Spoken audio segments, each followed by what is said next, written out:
find a moment to spare. It's a beautiful world out there. It's a beautiful world out there. Good evening, everyone. Welcome to Beautiful Minds on Work TV. So it's International Yoga Day today, and we have a very special guest. It's Ravin Aarya, who's a Yoga Acharya and lifestyle diseases expert. He specializes in reversing lifestyle diseases like hypertension, diabetes, obesity, etc. And moreover, it's his birthday today. And on behalf of Work TV, we wish you a very happy birthday, Ravin. Thank you so much for joining me today. Thank you so much, Rupinder. Thank you so much for the birthday wishes and very happy International Yoga Day to you, to Work TV, and anyone who is joining right now in live stream and those who will be watching it later. So very happy International Yoga Day to you all. Thanks. So, Ravin, how come your birthday is on International Yoga Day? You are Yoga Acharya.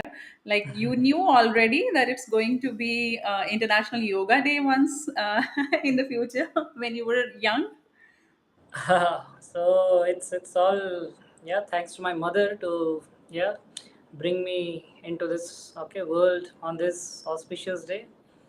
Yeah, I never knew actually that it is going to be the International Yoga Day, because this happened only 8 years back, right? This is the eighth Yes, International yes, Yoga Day. absolutely. Yeah, So, but I knew that June 21 is very special because it's the longest day of the year, and yes. it has very strong vibrations in it, which I think people can feel, and that's why it is selected as the International Yoga Day. Absolutely. So, orient us with your journey and your interest in this field. Like, when did you decide that you want to go into this field and you want to help people with all these diseases like hypertension and all? When did you decide it? So it was in 2019 that I decided to leave the corporate world. I was working in US MNCs, and I was a corporate trainer as well as a business analyst, and it was going very good. But that small calling is there when you know that something is more important than the comfort zone, even though it is outside the comfort zone. So that's when I decided to come into yoga field full time. From childhood, it was the interest was there, and I was practicing also a little bit. But once I decided that I have to go with it full time, and that can help a lot of people, because in the corporate world you have a very limited scope. Yeah, you can at max help the company itself, but beyond that you cannot do much. So, but here the whole world is open for you. Right. So, how do you provide your services? Like, it's one to one or like in groups, workshop kind of a thing. How do you do that? Yeah, so I do generally 101, and I also take group classes as well. But mostly it is 101 yoga classes, and I specifically, as you mentioned, I my specialization is lifestyle diseases, like reversing of the lifestyle diseases, especially like hypertension, which is called as BP, yeah, blood pressure, high blood pressure or low, and we have diabetes, and we have obesity mostly. So weight loss, my expertise in is weight loss as well. So I help people to lose 10 pounds or more in a month. So that is how I help people. And there are so many other lifestyle diseases, like we have depression, we have migraine. Yeah, we have so many other lifestyle diseases. So I help people to reverse them through yoga and all. Mm-hmm. So, what kind of change do you feel has come after pandemic? The way people were before pandemic, conscious about their health, and what kind of change has come now? See, there's a lot of change, I would say, in terms of the awareness regarding their health, because pandemic has shown us that nothing is more important than health. All the rules were changed. If you see the corporate world rules, all the confidentiality rules which were there, so they're completely gone. Actually, everyone was working from home because it was on online. In fact, yoga also changed a lot before 2019, before the lockdown. Actually, I was actually going to my clients' homes and teaching them, yeah, yoga.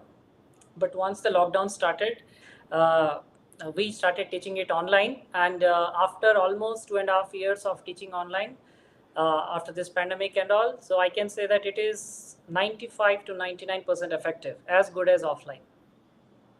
Okay. So a lot of change and a lot of consciousness in people now. Yoga is it's on a boom actually. If you see, Hmm. even I was just watching the news channels, and I always attend the international celebrations which are being conducted by Government of India. Today only, actually, in Hyderabad, we had a big event where Vice President, Honorable Vice President, was also part of it. Yes, Sri Oh Venkaiah wow. Naidu ji. So it was a Hmm. big celebration in the parade grounds in Hyderabad, and of course today is a big celebration across the world for yoga. So I was a part of it, and I was hearing that even now the countries which initially were silent on accepting yoga are now accepting yoga, because now after 8 years they see that it is really helpful. So Hmm. that's a big change actually. Hmm. Right. And initially, and one more thing, initially it was yeah, yoga was seen as an expense. Yeah, now it is seen as an investment. Hmm. Yeah. That's interesting, actually. It's actually an investment, yeah. So, like as a person, yoga acharya, lifestyle, like diseases expert, you meet different people with different problems. What is your observation that what is the root cause of everything nowadays?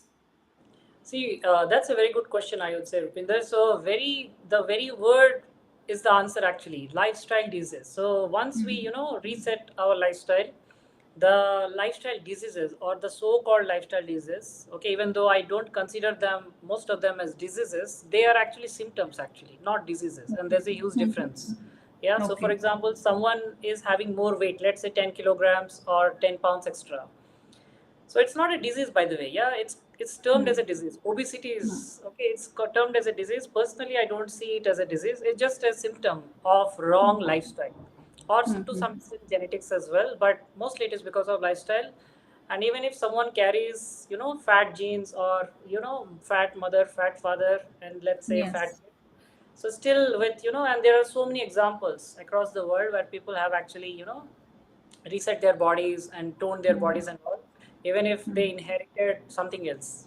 So the very question's answer is in this word itself, lifestyle. So once we, go back to our old traditional Indian lifestyle or Vedic lifestyle, or yogic lifestyle would be the appropriate word. Yeah, yogic lifestyle, where you wake up early, little early, yeah, before the sunrise, and you eat on time, and you sleep on time, and you use technology, but not be over dependent on it, and you become a master of it, not a slave of it. So these are some of the tweaks that can be done, especially in terms of food, and a little bit of the proper exercise, which is yoga.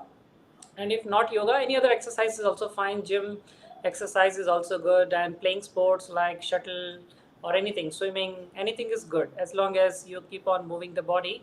So good food and good, I would say, mindset, and a little bit of lifestyle tweaks can go a long way in reversing the lifestyle diseases.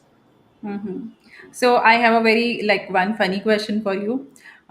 Suddenly came to my mind that if we feel like eating burgers and pizza or some fast food, and we do yoga in the morning. So can it make the balance? This is my personal No, question to you. uh, not to much extent you balance, because once, see, when the input is not good, how can the output be good, right? Yes. So input has to be good, I would say. Yeah, sometimes definitely once in a week or so you can have something which you like. Let's say you means anyone. So and but as long as we start putting a lot of junk inside the body, it's very difficult to reverse, because it goes and changes the very blood structure, actually, the junk food and all. Okay, and there is Yes. enough evidence on that. So very first, the pizza or the burger that you eat is, it's actually goes inside and makes so many changes. So reversing them through, it's like throwing mud on ourselves and taking bath, and again throwing mud on ourselves, again taking bath. So it's a no, okay, no end game actually. Yeah. Hmm. So sometimes, yeah, we can go and play in the mud as kids. We have done that, but mostly we have to be very clean with taking bath like that. You can think of it. That's a very, very nice answer to it. So, it's your birthday also. So, how do you usually celebrate it? I don't see birthday as something of a celebration. I see birthday as a day of introspection.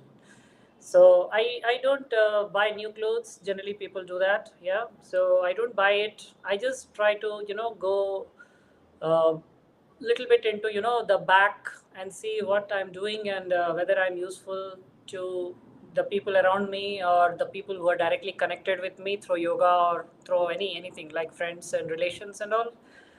And I just see whether I can add more value to them.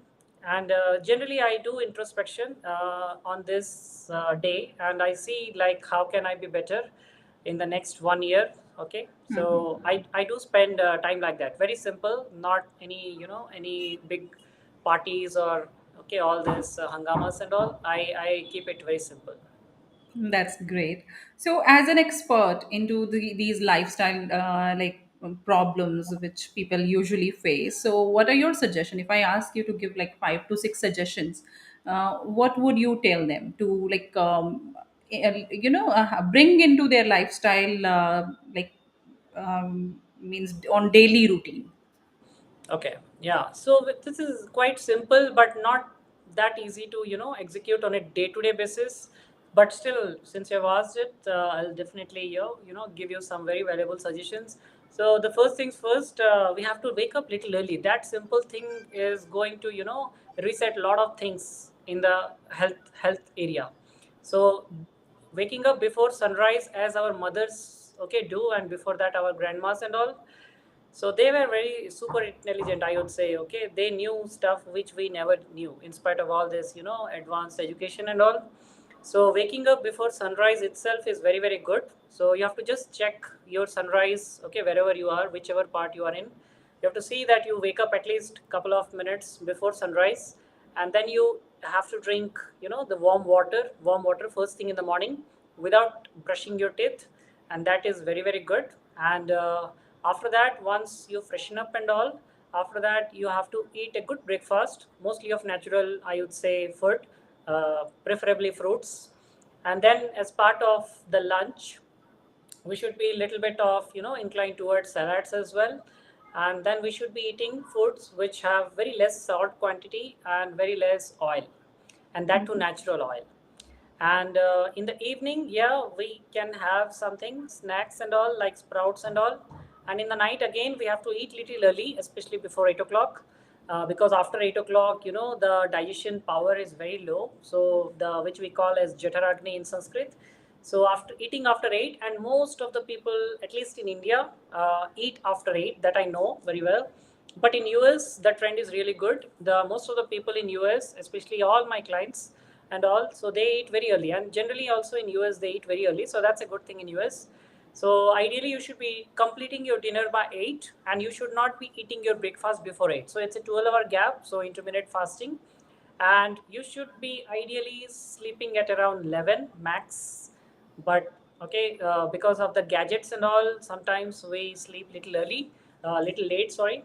But ideally, yeah, it is good to keep aside the gadgets, but because of the work and all, sometimes it is not possible. But yeah, in order to have good sleep, ideally we should be going to bed at least by 11 o'clock, so that by 11:30 we'll be sleeping. And again we wake up at around uh, the timing of the sunrise, so ideally around 5 o'clock. Thank you so much, Ravin. These were like wonderful tips. Sometimes we know these things, we read about these things, and again we tend to forget them. But this is a nice reminder by you to Correct, follow all correct, these correct. routines. Yeah. Thank you. So, if somebody wants to get connected with you, can you please tell us what are the ways to connect with you? Okay, so there are multiple ways actually, Rupinder. So I have my website as well, which is work in progress right now. It's in, this work in progress now, but it's there actually. It's yogsutra.com, Okay. YOGASOOTRA, sutra.com. And people can easily connect with me through this social media handles like Facebook. I have the Yoga Sutra, YOGA Sutra. So her page is there, and I have the same name YouTube channel as well. So we have recently crossed 1,000 subscribers there. It's a small, yeah, milestone, but yeah, recently we have crossed 1,000. And I also am very active on LinkedIn as well. So LinkedIn, either you can search with my name Ravin Aarya or Yoga Sutra, and yeah, that's it. These are the major three channels where I'm there. That's great. Ravin, thank you so much for joining me today for this short interaction. We have come to know about the ways to get connected with you, and I'm sure that many people need your services. They need your help and guidance. They'll be connected with you. And thank you for the wonderful tips. And it's your birthday. Please enjoy the rest of the day. Do less of introspection, and little bit of enjoyment also is required. This is my personal suggestion to you. Don't be so harsh on yourself and enjoy the day. Thank you so much Thank for you. joining me. Thank you, Rupinder. Nice. It was a pleasure meeting you. Huh? Thank you so much. Take care. Same here. Thank you Bye. so much.